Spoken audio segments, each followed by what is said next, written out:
El principio del espejo. Encontrando al Padre de Jesús en la Torá.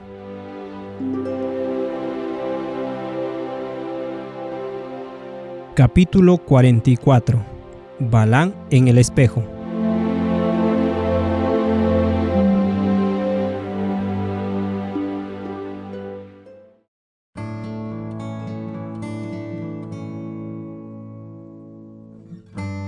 Los moabitas y los madianitas se estremecían al darse cuenta que la nación amorrea, quienes lo habían derrotado anteriormente, fueron aniquilados por los israelitas. El rey Balac consulta con sus ancianos para concebir un plan para derrotar a Israel a través de la adivinación o hechicería. Números 22:7. Tan desesperado estaba el rey que llamó a un hombre llamado Balaam, de la región distante de Mesopotamia. Balaam había desarrollado una reputación como un hombre piadoso y un profeta de Dios. Como le sucede a muchos hombres religiosos que hallan fama, se corrompió por la codicia. La delegación de Moab y de Madián entregó su pedido a Balaam para ir y maldecir a los israelitas por ellos.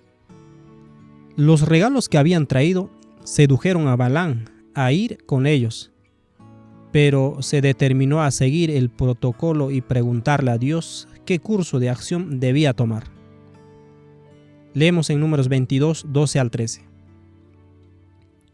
Pero Dios le dijo a Balaam: no vayas con ellos ni maldigas a este pueblo, porque es bendito. A la mañana siguiente, Balaam se levantó y les dijo a los funcionarios de Balac: regresen a casa, el Señor no me dejará ir con ustedes. Ahora, Claudio Josefo ofrece lo siguiente en relación a esto. En su libro Antigüedad de los Judíos, libro 4, capítulo 6, página 2. Balaam recibió a los embajadores y los trató muy amablemente, y después de haber cenado, inquirió cuál era la voluntad de Dios acerca del asunto, para el que le pedían los madianitas que fueran a su país.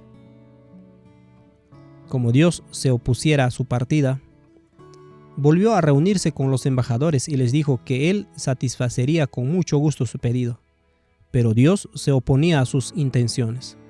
Ese Dios que lo había exaltado hasta la reputación que poseía por la verdad de sus predicciones. Porque ese ejército que le pedían que fuera a maldecir gozaba del favor de Dios. Por lo tanto, les aconsejaba que volverían a su tierra y que no persistieran en su enemistad con los israelitas. Después de darle su respuesta, despidió a los embajadores.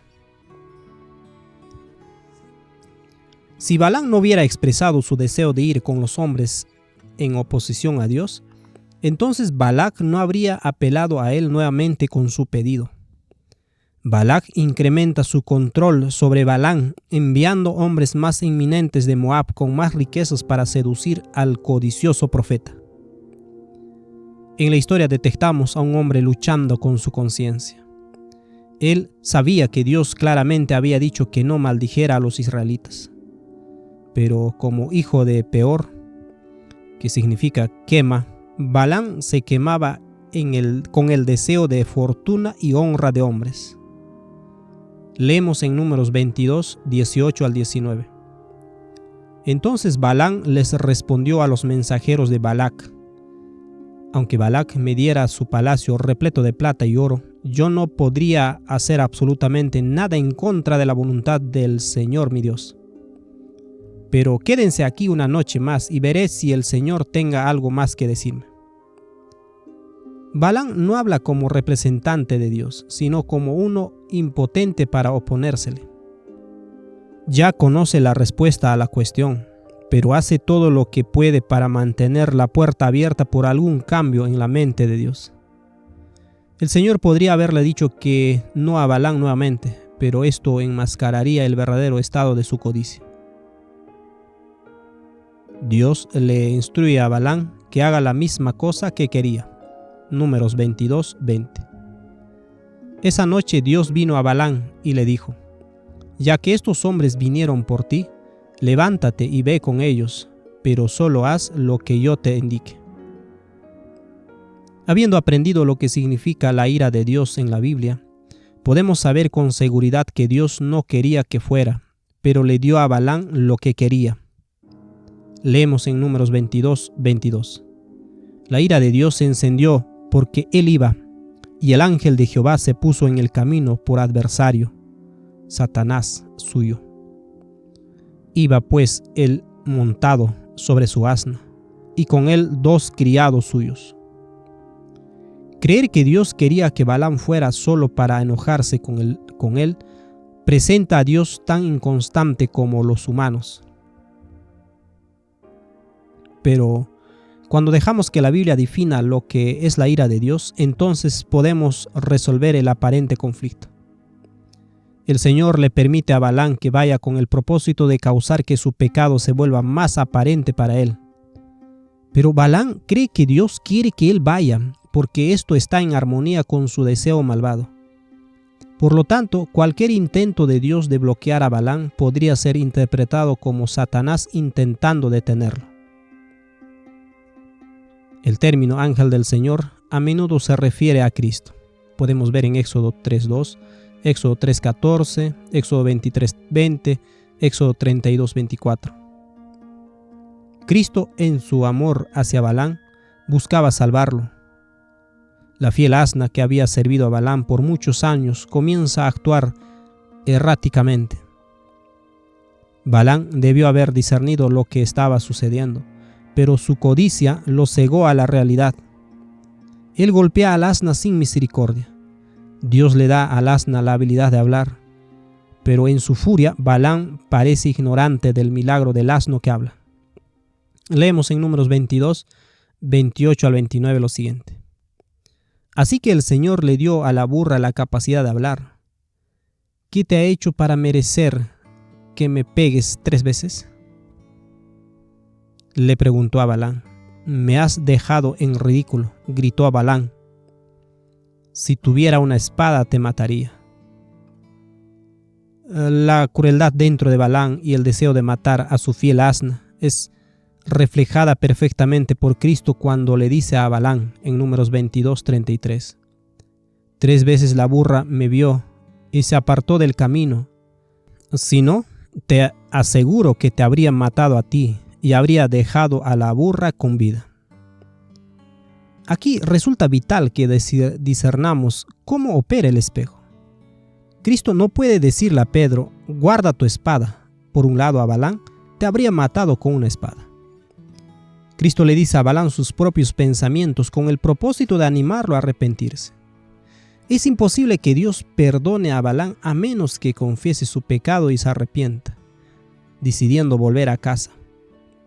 Cristo habló las palabras, te habría matado, porque esto es lo que Balaam pensaba que Dios quería hacerle, porque sabía que lo que estaba haciendo estaba mal. Manifestó sus ideas internas azotando y deseando matar al asna. Debemos buscar la consistencia en esta historia. Si creemos que Jesús realmente habría matado a Balaam, entonces las palabras de Jesús a Pilato son falsas cuando dijo, mi reino no es de este mundo, sino mis siervos pelearían.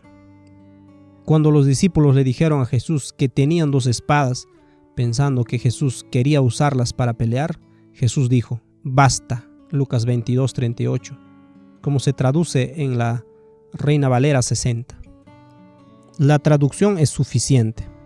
En otras versiones es descabellada, como declaramos antes, ya que 2 espadas no es suficiente para lidiar con una turba de soldados romanos. Cristo no deseaba matar a Balaam, sino llevarlos a una reflexión de lo que Balaam realmente pensaba. ¿Por qué?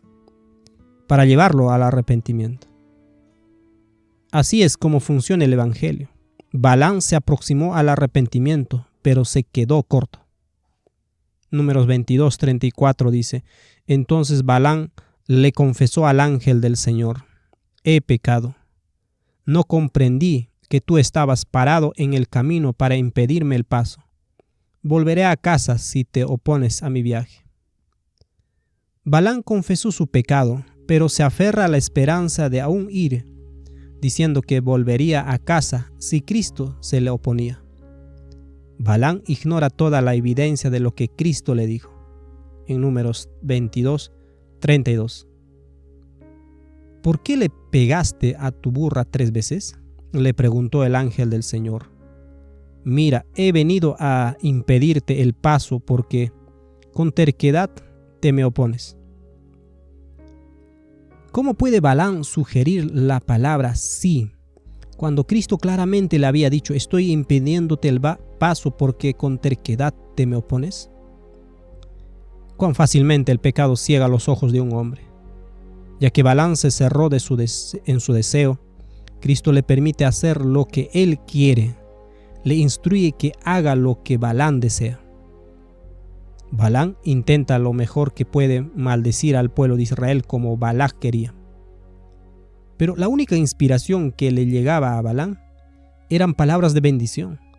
Dios no podía forzar a Balaam a decir algo que no estaba dispuesto a decir. El Espíritu de Dios se esforzaba para con Balaam y de algún modo Balaam era aún influenciado por él. Esto frustró a Balac terriblemente. Intentó 4 veces lograr que Balaam maldijera a Israel. ¿Por qué Dios tomó 3 capítulos enteros de la Biblia para describir este evento? Todas estas cosas han sido escritas para advertencia nuestra, quienes viviremos durante los eventos finales de la historia de la tierra. ¿Podría ser que un tipo de Balaam aparezca cuando el pueblo de Dios se halle en los límites de la Canaán celestial al final de los tiempos, con conocimientos acerca de cómo crear una brecha en la defensa de los israelitas? Aunque él mismo no pudo maldecir a los israelitas, astutamente sugiere enviar mujeres moabitas para seducir a Israel hacia la apostasía. Trataremos esto en el próximo capítulo. Cuando el 4º ángel de Apocalipsis 18 ilumine la tierra con su gloria, los reinos de este mundo estarán aterrorizados. Buscarán una persona, un grupo o una organización que alguna vez haya sido fiel a Dios, pero que se haya corrompido por el deseo de poder y de posesión. Esta organización fallará en detener la obra del 4º ángel, pero como conocerán algunos de los principios del reino de Dios, le mostrará a los reyes de la tierra un modo de crear una brecha en la defensa del pueblo de Dios y enviará a una porción de ellos a su muerte. Aprendamos de la historia. Deberíamos ser conscientes de lo que está por venir. Nosotros mismos tenemos el potencial de ser como Balaam. El secreto para permanecer puros y fieles a Dios es rehusarse a beber el vino de Babilonia y no servir a su Dios. Para un análisis en profundidad acerca de cómo escapar de este proceso, vea la serie Escapando el Pentágono de Mentiras.